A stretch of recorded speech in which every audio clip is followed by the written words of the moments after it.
Kia ora. My name is Catriona McCallum and I'm doing a Bachelor of Arts Honours in History, and I'm looking to do my PhD next year. Well, it's been somewhat of a dream for me to work in academia.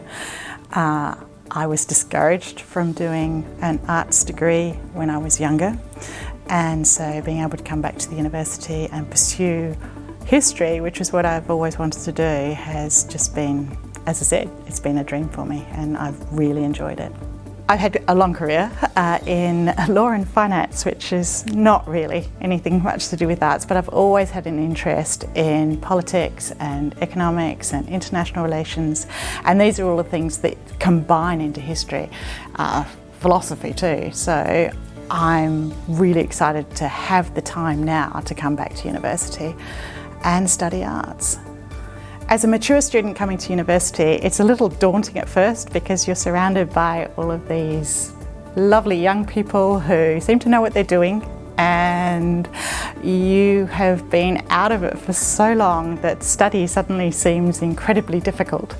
But it's really worthwhile. You get into it really quickly. I've had wonderful experiences finding friends, people who really don't mind whether you're mature or not. And it really has been great. I'm doing this purely because I really like history and I wanted to do history, but there are a lot of ways that arts can dovetail into other careers outside the arts. Communication is key. In any career that you're in, being able to communicate well is going to stand you in good stead. And arts teaches you how to communicate. It doesn't matter what you do in arts. So when I speak to people who are worried about their next step after an arts degree, I always tell them to think laterally. Think about your skills. You've got critical thinking, you've got communication. Also, you're well-rounded.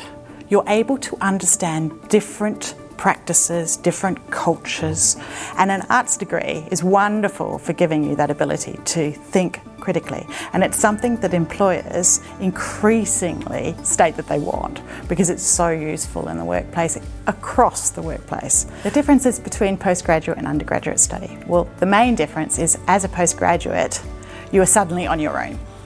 I'm not saying that in a bad way because you have a supervisor, but you don't have the same contact hours that you have as an undergraduate, which means that suddenly that you have to organise yourself.